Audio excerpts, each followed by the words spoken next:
There we go. Look at Halloween 2023. Nice little snowstorm.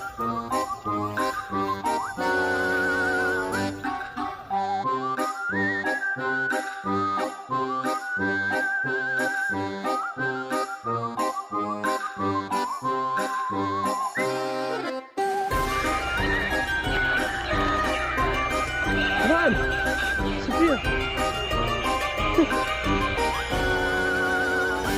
Alright, gotta go on up and get the candy.